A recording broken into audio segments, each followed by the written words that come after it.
Welcome to Fly and Design. Today we're going to make sweater covered pumpkins. These pumpkins came from the dollar store and in my stash and from the Goodwill. First thing I did was go stick them on some barbecue skewers in the backyard and painted them with some white spray paint. Then I got out this old Sculpey clay. Seriously guys, it has a 2005 date on it. It's 2020. I've had it in my stash for 15 years. Stuff still works. It's still kicking. It stays pliable until you bake it in the oven. So I pulled out the ones that I had. They were still in individually wrapped packages. It didn't matter what color they were because I was going to paint them with some acrylic paint when I was done anyway.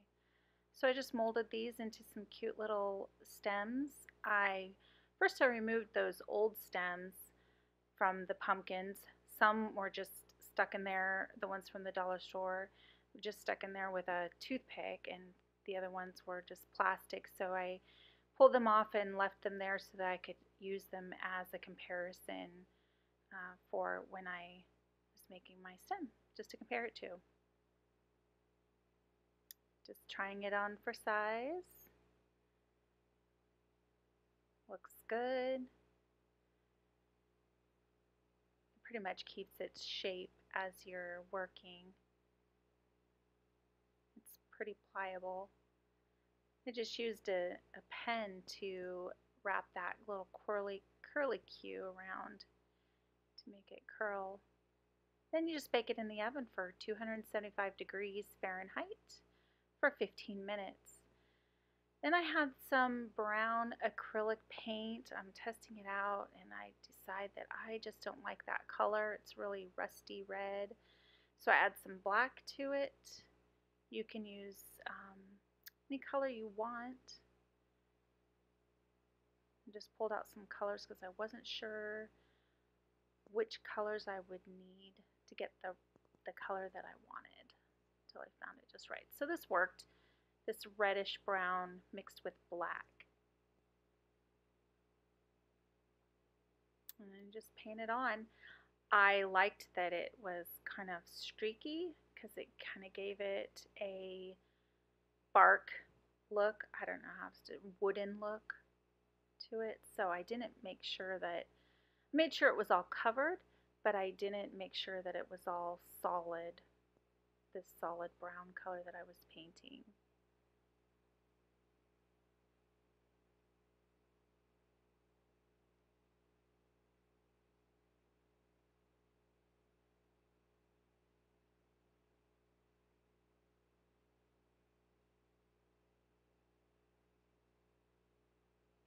There, I just painted all 5 of them, giving them a quick second coat. Nothing fancy. Like I said, I liked it kind of streaky, so I didn't want to give it a totally solid paint job.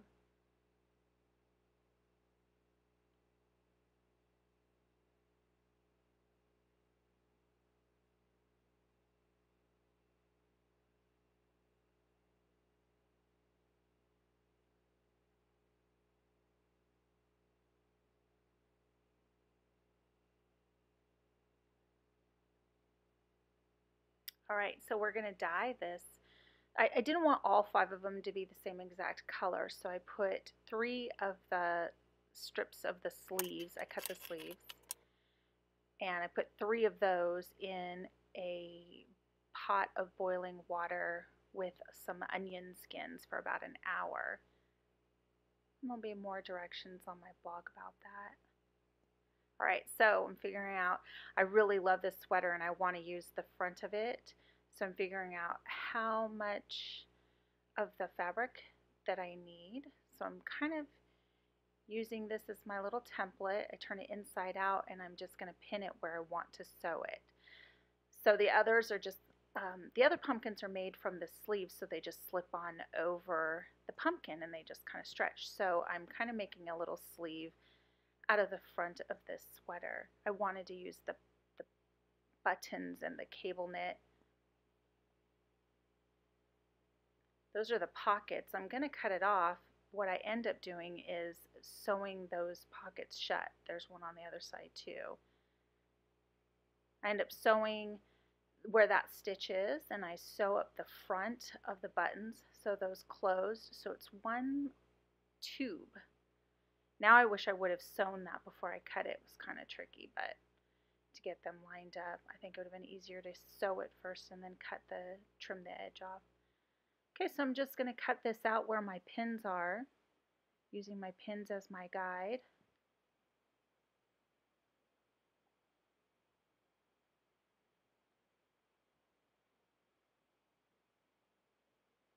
I take it to my sewing machine and sew it up, and here's what it looks like afterwards.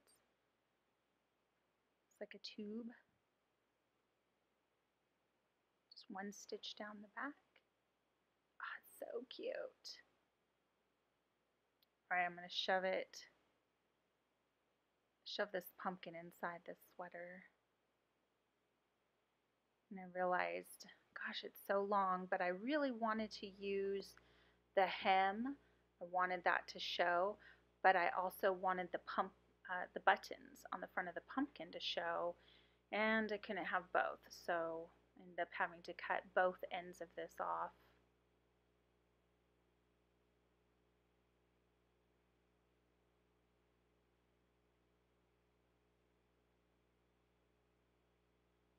Now this pumpkin in particular was not hollow inside, so I couldn't cut a hole in the top or bottom of it, so I just went around and glued the sweater down to the bottom. And I didn't cover it with anything. I thought it looked fine. It was going to be sitting, and it kind of sealed up nicely with all the glue. Now these pink things on my fingers that you see, they're for, I bought them for $1 at the Dollar Tree. They're just little silicone finger things, and they are in the craft section at the Dollar Tree. But you put them on, and oh my goodness, it's so different wearing those and not wearing those, and getting that hot glue on your fingers. It doesn't hurt, and you can do these real detailed projects when you're with all that glue. Anyway, it's totally worth it.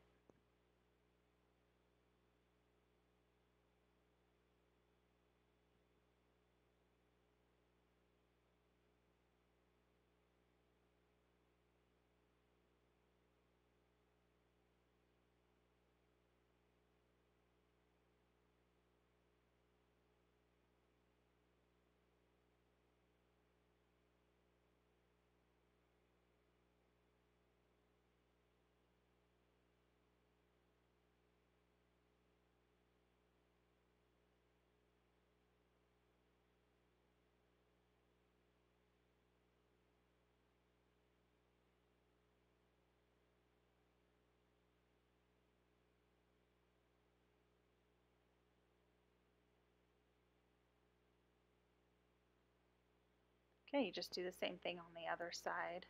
Can't remember if this becomes the top or the bottom. It didn't matter. The pumpkin without the stem was the same both ways. Couldn't tell the difference.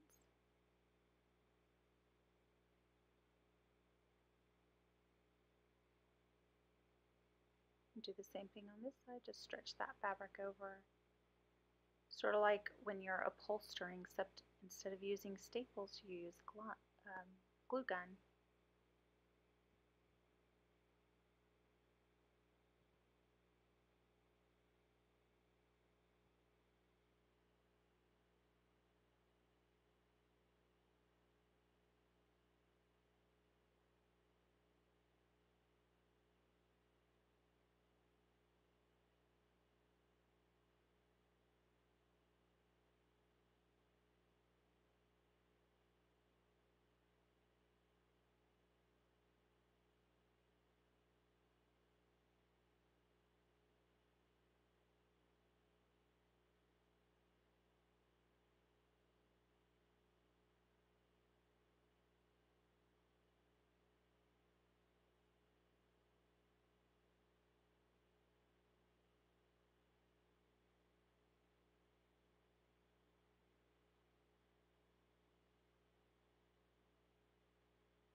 Alright, I'm going to do one more. I'm going to do this small one.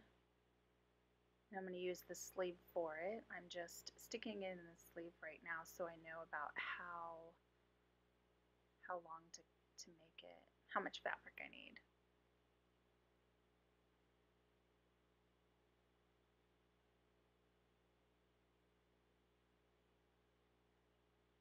I'm going to cut a hole in the top and in the bottom.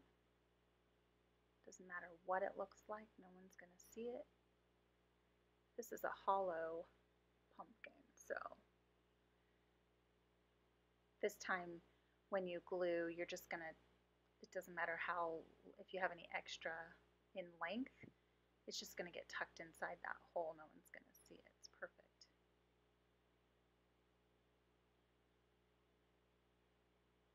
You can see when I spray painted it, I wasn't super careful. I didn't give it lots of coats. I just kind of gave it one quick white coat just so that that orange doesn't bleed through. So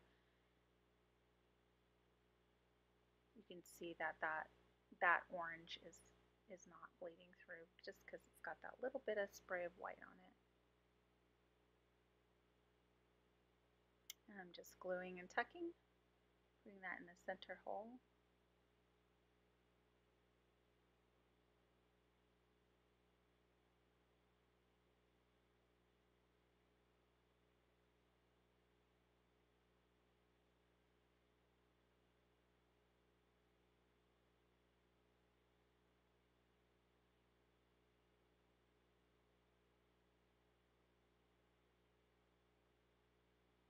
Right, flip it over and do the same thing. They're so fast and easy. I made all 5 of these pumpkins from start to finish in one afternoon. They were seriously so easy. The nice thing was I had everything already. I had all the things that I needed to do them. That clay, I can't believe I've toted that around since 2005 for 15 years. You know how many houses I've lived in 15 years? Too many.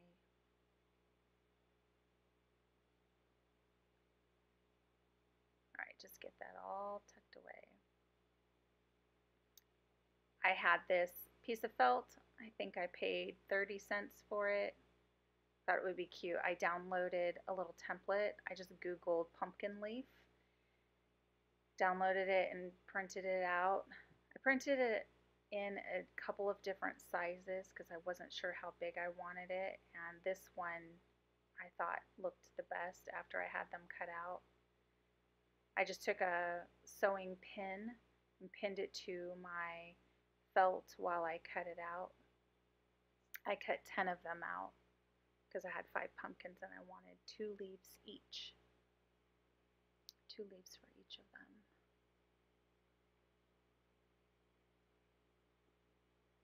Let's see how that looks. Perfect. Alright. Alright, so I grabbed my jute or twine and I'm just going to follow the paths of the ribs of the pumpkin. So I'm just going to start by gluing this at the top and following that line, that indent, all the way around and to the other side, and just glue it back, glue the other end at the top. I just continue doing this until they're all done. Alright, so side note, you see I have a tendril and a leaf on there. That's because I put all the stems and the leaves and the tendrils on, and then I remembered that I needed to still put the twine on, so I had to remove some of the stems and some of the stuff, and I thought I'd leave whatever I could that wasn't in my way, just so I didn't mess anything up. Anyway, just wrap those around from end to end. Okay, almost finished up. Last one, glue it at the top. Now I'm just going to make these tendrils. I took this wired jute. One package from the Dollar Tree was the perfect amount, and I wrapped it around a pen. kind of eyeballed it, how long I wanted it. I knew I needed to make 10 of them. I put hot glue on each end so it wouldn't unravel. You can't even see it. You don't even know it's there. You kind of stretch them and bend them any way you want once you're done. Get the look that you're wanting. Yep, looks good. Okay, I'm going to do one more. Glue that end, because that jute just comes unraveled off that wire if it's not secure. You can make them however long you want them. I found that if I glued it, put the hot glue on first before cutting it, that it wouldn't unravel on either end, the part that's cut and the part that I needed. Okay, now just assemble it. You're adding the tendrils and the leaves. Okay, so a real pumpkin doesn't have these right here. They actually come off of the stem of the pumpkin, so you'd be gluing them to the tips of the pumpkin stems, but I just thought this was cute. So I did it like this, even though it's not a traditional pumpkin, wouldn't look like this. The leaves don't grow out of it right here. It grows out the top of the stem on the vine. Oh my gosh, so cute. Love it.